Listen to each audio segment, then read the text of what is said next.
Hello everybody, welcome to another video of Next Generation Mechanic.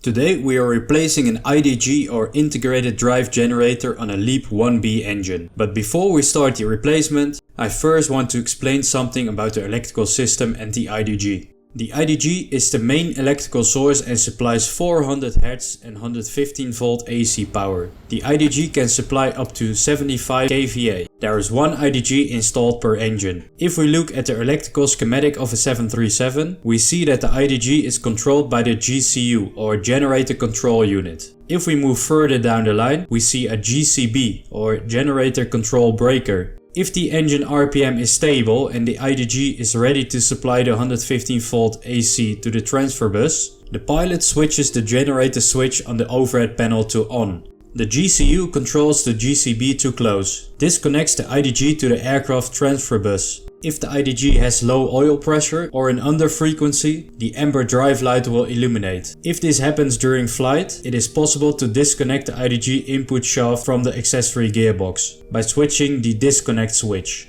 The IDG has its own internal oil system. There is a charge side and a scavenge side. The charge side runs the oil over the constant speed drive, permanent magnet alternator and IDG gears. The oil then flows into the scavenge side of the IDG. The scavenge pump picks up the oil and sends it through the IDG oil air cooler.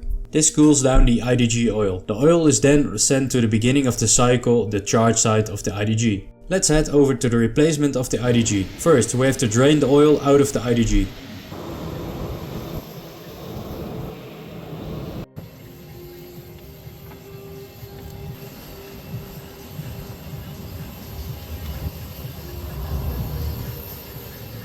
Then removing the connectors and the oil lines that go to the oil coolers.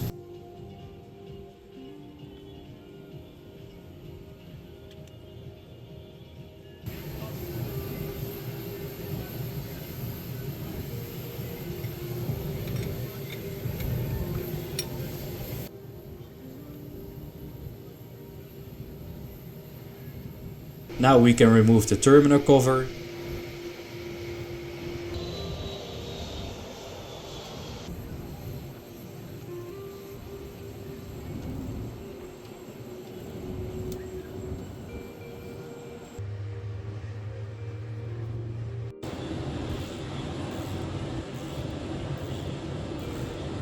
And the terminal leads. When all that is done, we can position the IDG dolly.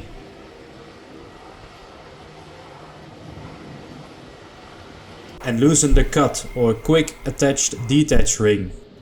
If these two lines align, the cut ring is in the unlock position and the IDG can be removed. Now we can remove the IDG from the cut ring and accessory gearbox.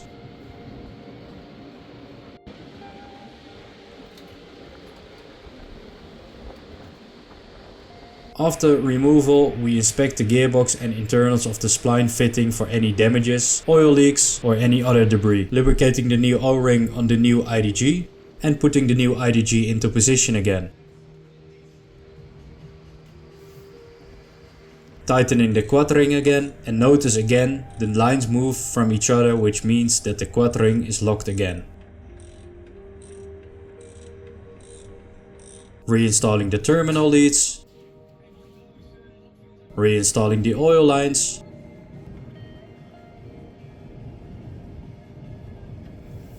Torquing off the cut bolt. Torquing off the terminal leads. And torquing off the oil lines. Reinstalling the connectors. Before we can run the IDG, we have to fill it up with oil first.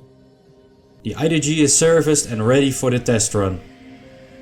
We have to perform a couple of tests of the IDG with the engines running. And one of those tests is to make sure that the disconnect system works okay. Here we cycle the disconnect switch.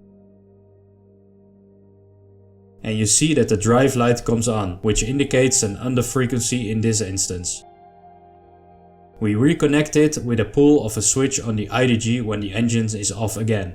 After all the tests, we verify there are no faults present in the generator control unit. Test pass and ready for the next flight.